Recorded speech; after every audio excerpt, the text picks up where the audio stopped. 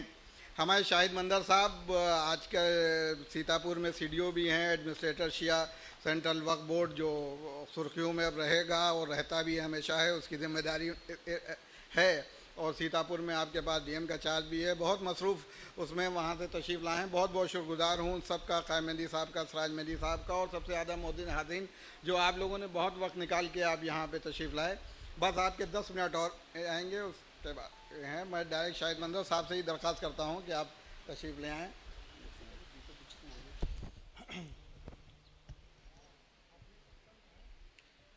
آج کے اس سیمینار میں ڈائس پر موجود محترم جناب انور جلال پوری صاحب، محترم سراج مہندی صاحب، ڈاکٹر فاروقی صاحب، مولانا جناب قائم مہندی صاحب، اور معزز سامعین اور خواتین و حضرات، سب سے آخر میں بولنے کا کچھ فائدہ بھی ہے اور کچھ نقصان بھی ہے۔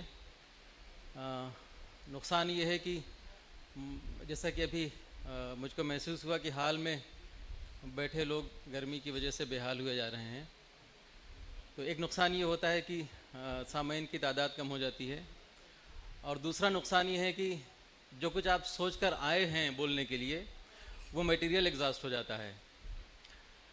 بہرحال ایک فائدہ یہ بھی ہے کہ آپ کو اختصار کا موقع مل جاتا ہے، جیسے کہ بار بار ڈیمانڈ کی جا رہی ہے کہ اختصار بڑھتا جائے، تو میں کوشش کروں گا کہ کم سے کم الفاظ میں اپنی بات پہنچاؤں۔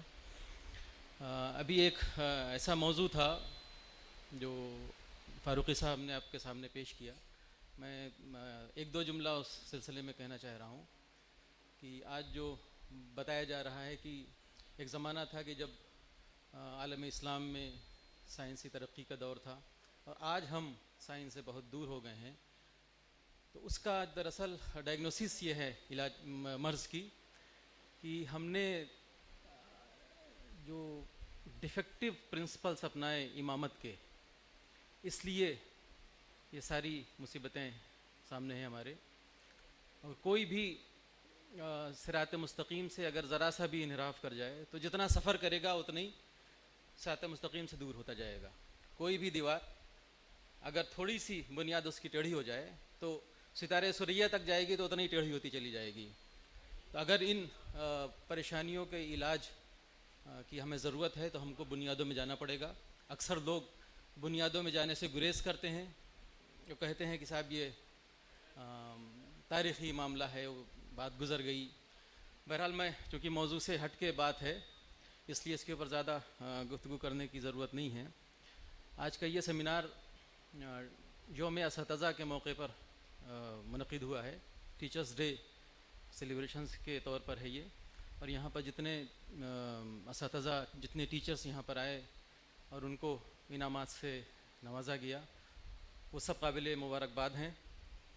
آج کا یہ جو سیمینار امام جعفر صادق علیہ السلام کو جدید علوم اور جدید سائنس کے پرسپیکٹو میں سمجھنے کی کوشش کی جا رہی ہے، اس کے دراصل دو پہلو بیان کرنا چاہ رہا ہوں۔ ایک تو یہ ہے کہ خود جدید علوم کے پرسپیکٹو میں امام جعفر صادق علیہ السلام کے کیا کارنامے ہیں، ان کی کیا شخصیت ہے، اور دوسرا خود علم نہیں بلکہ ایک براڈ پرسپیکٹو میں امام جعفر صادق علیہ السلام کی کیا شخصیت تھی۔ ابھی جیسا کہ فاروقی صاحب نے کچھ انٹرنیٹ سے مٹیریل آپ کے سامنے پڑھ کر سنایا، میں ایک ویب سائٹ ہے، بہت مشہور ویب سائٹ ہے، سب جانتے ہوں گے جو بھی انٹرنیٹ کے شائقین ہیں، ویکیپیڈیا، یہ آپ کے آن لائن انسائکلوپیڈیا ہے اور فری ہے، کوئی بھی ٹاپک اس میں مل جاتا ہے۔ تو اس سے کچھ پرنٹ آؤٹ لایا ہوں، 20 کاپیز میرے پاس ہیں۔ جو انٹرنیٹ تک جن کی رسائی نہیں ہے وہ اس کو حاصل کر سکتے ہیں ڈائس سے، اور جو انٹرنیٹ کے شائقین ہیں وہ خود دیکھ لیں گے اس کو۔ امام جعفر صادق، اگر آپ اس پہ سرچ ورڈ ڈالیں گے wikipedia.org، تو وہ میٹیریل آپ کو مل جائے گا. اور اسی کا ایک لنک جابر بن حیان، ان کے جو شاگردوں کی فہرست ہے اس میں جابر بن حیان نام درج ہے، اس کے اوپر اگر آپ کلک کریں گے تو ان سے متعلق میٹیریل مل جائے گا. وہ دونوں میٹیریل میں لایا ہوں، جن کو ضرورت ہوگی وہ یہاں سے حاصل کر لیں گے. علم کے بارے میں کافی گفتگو ہوئی. دراصل علم دو قسم کا ہوتا ہے. ایک ہے علم اکتسابی یا علم تجربی، یعنی جو ہمارے تجربے کی بنیاد پر جو علم حاصل کرتے ہیں، جو ایکوائرڈ نالج ہے، ایک وہ علم ہوتا ہے. اور دوسرا علم ہوتا ہے علم اکتشافی یا علم لدنی یا علم وہبی یا علم الہامی، کچھ بھی نام دے لیجئے. یہ دراصل ڈیوائن نالج ہے. علم اکتسابی یہ اپروکسیمیشنز ہوتے ہیں. آج کے زمانے میں جو بھی علوم ہیں وہ سب زیادہ تر ایکسپیریمنٹل اور ایکوائرڈ نالج کے اوپر بیس کرتے ہیں. جو ہم اپنے پانچوں سینسز جو اللہ نے دیے ہیں، حواس خمسہ جس کو کہتے ہیں، 5 سینسز، ان کے ذریعے ہم ان علوم کو حاصل کرتے ہیں. اور آج کی جو علم ہے اس کا عروج کیا ہے؟ جتنے بھی علوم ہیں وہ سب اپروکسیمیشنز کے اوپر بیسڈ ہیں. اور آج کے علم کا عروج کوانٹم سائنس ہے. اور کوانٹم سائنس میں جو سب سے مشہور، جس کا اکثر استعمال کیا جاتا ہے سائنٹیفک تھیوریز کو پروو کرنے میں، اسپیشلی ایٹامک لیول اور مائکروسکوپک لیول کے اوپر، وہ ہائزنبرگ کا انسرٹنٹی پرنسپل ہے. نام سے ہی ثابت ہے کہ یہ ایگزیکٹ نہیں ہو سکتا. جب خود نام میں ہی انسرٹنٹی ہے تو یہ اصول کتنا سرٹن ہوگا، اس سے آپ اندازہ لگا سکتے ہیں. دوسرا جو علم ہے وہ ڈیوائن نالج جس کو کہتے ہیں، جو وحی و الہام کے ذریعے سے حاصل ہوتا ہے.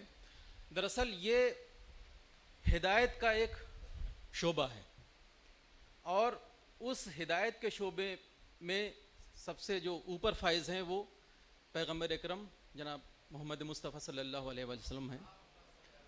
ان کے فرائض منصبی میں کتاب اور حکمت کی تعلیم دینا تھا. آپ سورہ جمعہ کی آیت نمبر 2 کا مشاہدہ اگر کریں گے تو جو فلسفہ بعثت ہے اس میں علم و حکمت کی تعلیم بھی ہے.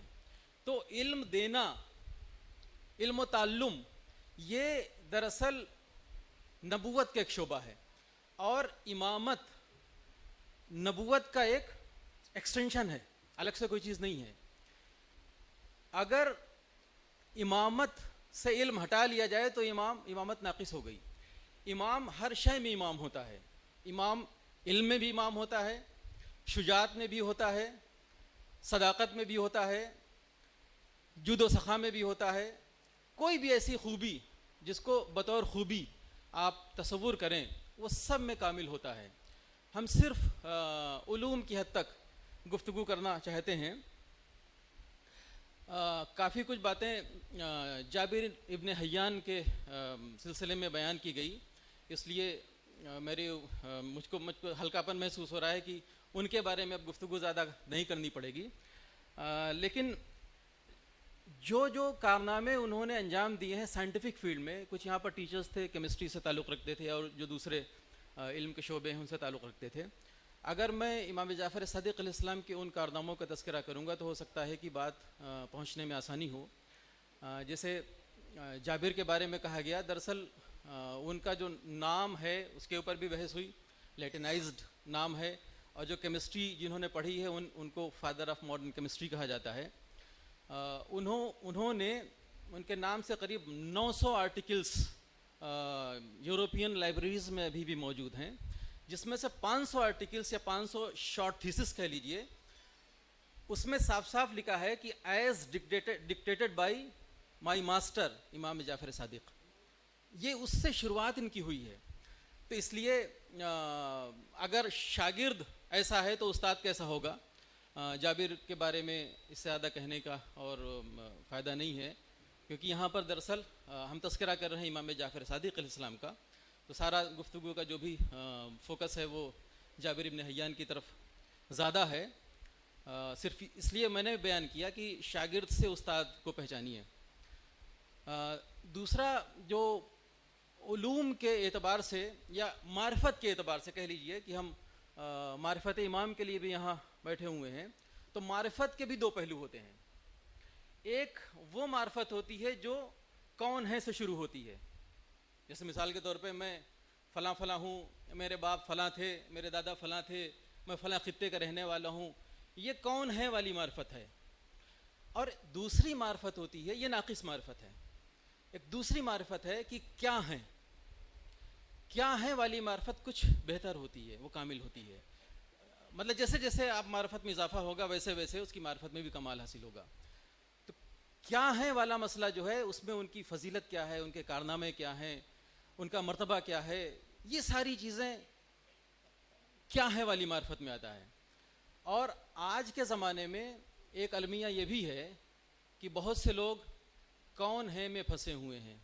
اسی لیے جب حج کے موقع پر جاتے ہیں، مدینہ منورہ کی زیارت پہ جاتے ہیں، تو ان لوگوں کو ایصال ثواب کرنے کی کوشش کرتے ہیں کہ جن کے بارے میں انہیں معلوم نہیں رہتا کہ یہ ہیں کیا. ان کو صرف کون معلوم ہوتا ہے. اگر یہ معلوم ہو جائے کہ کیا ہیں تو وہ ان کو ایصال ثواب نہیں کریں گے، بلکہ ان کے ذریعے اپنے کو ایصال کریں گے ثواب کا. بہرحال یہ ایک نکتہ تھا جو آپ کے سامنے بیان ہو رہا تھا. کچھ میں کارنامے بیان کرنا چاہ رہا ہوں. دراصل میرا ایک اسٹڈی کہہ لیجئے یا جو میں جس نظریے پہنچا ہوں کہ دنیا میں جتنے بھی علوم کی ترقی ہوئی ہے وہ سب دراصل ڈیوائن نالج یا علم وحبی کے ذریعے ہوئی ہے.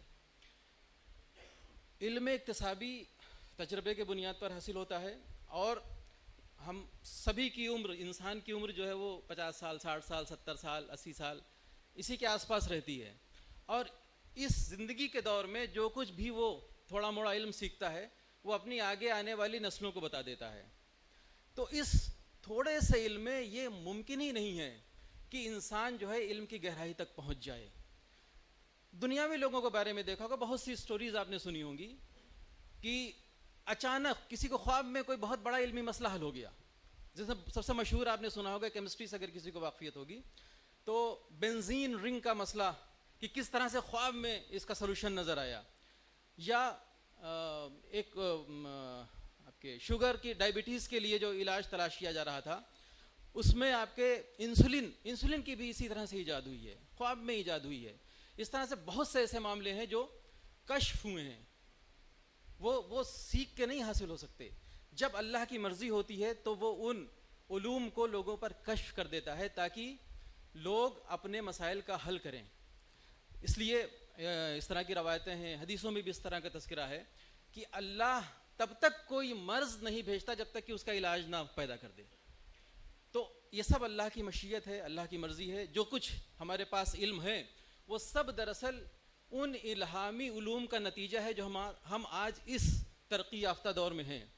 وہ علم سمجھ لیجئے کہ جیسے ایک بیج ہوتا ہے کہ زمین میں جب بیج بو دیا جاتا ہے تو اب اس کے اوپر جو درخت اگے گا وہ کتنا ہی تناور ہو جائے لیکن اس بیج کا مرہون منت ہے. اگر وہ بیج نہ ہوتا تو درخت کبھی بھی اپنی ہائٹس کو، اپنی اونچائیوں کو، بلندیوں کو حاصل نہیں کر سکتا. ابھی آپ نے روشنی کے سلسلے میں جو نظریہ امام جعفر صادق علیہ السلام کا مولانا قائم مہدی صاحب نے پیش کیا، دراصل ایک چیز جو چھوٹ گئی بتانے میں کہ گیلیلیو نے جو ٹیلیسکوپ بنایا وہ دراصل جب اس سے پوچھا جاتا تھا کہ اس ٹیلیسکوپ کو بنانے میں کون سا اصول اس نے استعمال کیا تو وہ وہی اصول بیان کرتا تھا جو امام جعفر صادق علیہ السلام نے بیان کیا ہے کہ ہم روشنی جو ہے وہ آبجیکٹ سے آتی ہے، آنکھوں سے نہیں دیکھے جاتے آبجیکٹس کو، اور جو روشنی جتنی دور ہوگی اتنا ہی اس کی لائٹ کمزور ہوگی. اگر اس لائٹ کو کنورج کر دیا جائے، جو لائٹ کا کنورجنس کا پرنسپل ہے یہ دراصل اسی اصول کے تحت آتا ہے. اب اگر کوئی یہ اعتراض کرے کہ صاحب اگر یہ ان کو اصول معلوم تھا تو دوربین کیوں نہیں ایجاد کر دی، کوئی کہہ سکتا ہے، تعصبی لوگ کہہ بھی سکتے ہیں. اس کا سیدھا سا جواب یہ ہے کہ نیوٹن نے لا آف گریویٹیشن اس کو بتایا تو کیا وہ راکٹ بھی بنانے میں کامیاب ہو گیا تھا؟ اس لیے بہت سے لوگ اس طرح کا اعتراض کرتے ہیں. میں اس لیے بات کہہ رہا ہوں کہ یہ وہ بیج تھا آپ کے آپٹیکل سائنس کا جو امام جعفر صادق علیہ السلام کے ذریعے بویا گیا اور جو درخت بن کے آج ہمارے سامنے ہے. اسی طرح سے جو ماڈرن جو ایٹامک تھیوری ہے